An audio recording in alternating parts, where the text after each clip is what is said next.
किताबें उस दुकान से लेनी है वो हमने एक फैसला किया कि एटलीस्ट 5 साल तक कोई यूनिफॉर्म किसी स्कूल की चेंज नहीं होगी, और अगर कोई चेंज करना चाहता है तो वो पहले रूल्स के तहत पहले कमेटी से बात करेगा, और उसको हमने इम्प्लीमेंट करने का काम किया।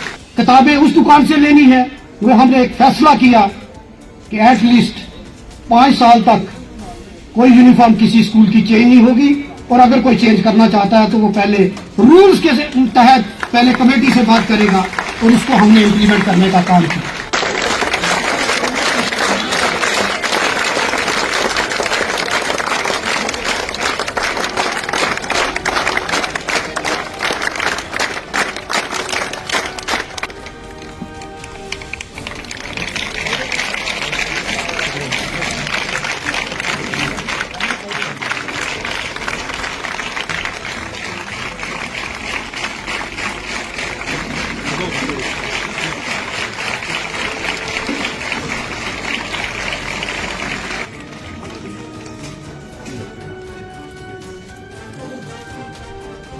एमएलए साहब बयान भी देंगे।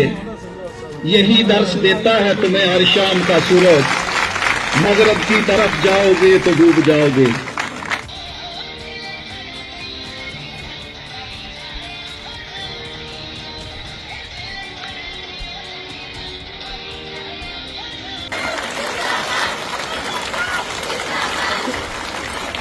आज के हमारे इस प्रोग्राम में भी वो स्टूडेंट हूं जो आज भी सीख रहा है। जब मैं एमएलए बना,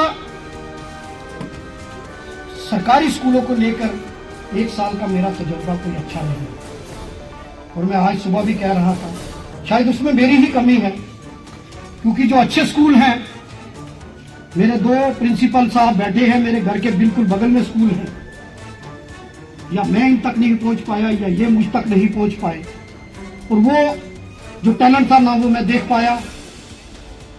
लेकिन मैं मैडम का शुक्रगुजार हूं कि आपने वो टैलेंट दिखाने में अपना रोल प्ले किया और मुझे यहां बताया। और जो मैं एक चीज सोचता था कि जो गवर्नमेंट स्कूल है उसको बहुत सुधारने की जरूरत है। जब असेंबली लगी, 1 महीने का टाइम था, जाती तौर पर जब वहां एजुकेशन मिनिस्ट्री की ग्रांट पर बोलने का मौका मिला तो मैंने इस पर बहुत जोर दिया कि गवर्नमेंट स्कूल बंद नहीं होने चाहिए, क्योंकि गरीब का बच्चा,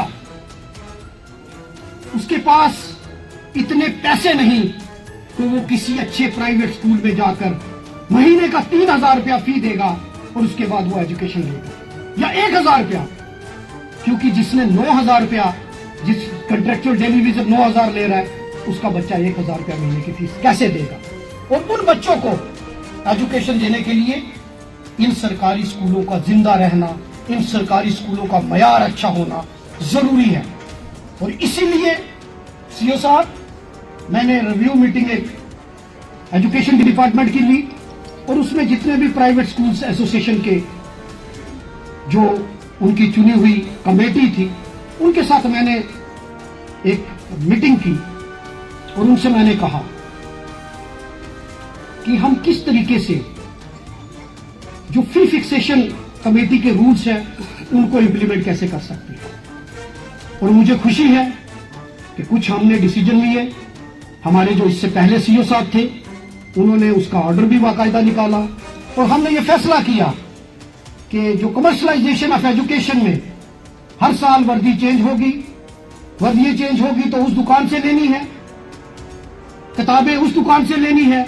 वो हमने एक फैसला किया कि एटलीस्ट 5 साल तक कोई यूनिफॉर्म किसी स्कूल की चेंज नहीं होगी, और अगर कोई चेंज करना चाहता है तो वो पहले रूल्स के तहत पहले कमेटी से बात करेगा, और उसको हमने इम्प्लीमेंट करने का काम किया।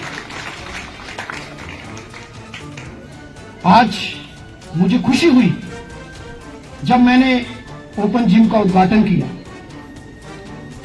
मैडम, मैं दिल की गहराइयों से आपको सल्यूट करता हूं, आपको मुबारकबाद दे पेश करता हूं। और जो इन्होंने सीओ साहब आज थोड़े लेट आए, मैंने एक वो फिजिकल एजुकेशन एंड स्पोर्ट्स का एक कमरा बना हुआ। जब मैंने इनसे पूछा कि ये किस डिपार्टमेंट ने इसको बनाया, क्योंकि मैं देख रहा था कि ऊपर टीन पड़ा है, तो इन्होंने कहा कि मैंने टीचर्स से कलेक्शन कर, और मैं सिर्फ आपको मुबारकबाद नहीं, आपकी पूरी टीम, आपके टीचर्स, आपका स्टाफ, सबको और इन बच्चों को मुबारकबाद पेश करना चाहता हूं। ये छोटी बात है, लेकिन ये इंस्पिरेशन बहुत बड़ी बात है, पूरी कॉन्स्टिट्यूंसी नहीं बल्कि स्टेट के लिए। और अगर मुझे ये मौका मिला तो इस चीज का एग्जाम्पल हर जगह दिया जाएगा। जब मैं एमएलए बना तो मैंने ये कोशिश की, प्रायोरिटी सेक्टर मेरे 3 थे। पहला स्कूल एजुकेशन, हायर एजुकेशन, दूसरा हेल्थ और तीसरा रोड कनेक्टिविटी। और इस साल के प्लान में मैं जहां भी जाता था मैं उनको पूछता हूं, यहां कोई स्कूल है, इस स्कूल में किस चीज की जरूरत है। और जब प्लान बनाया 13 स्कूल ऐसे थे जिसमें सनकारी और सावनी का स्कूल है। सनकारी में हमने 47 लाख रुपया दिया, जिसमें 3 कमरे बन रहे हैं, और सावनी में 1 कमरा है, 2 कमरे वहां। और बाकी स्कूलों में भी कहीं प्ले ग्राउंड के लिए, कहीं बाउंड्री वॉल के लिए, और कहीं कुछ जो भी इंफ्रास्ट्रक्चर की जरूरत है उसके लिए हमने पैसा दिया।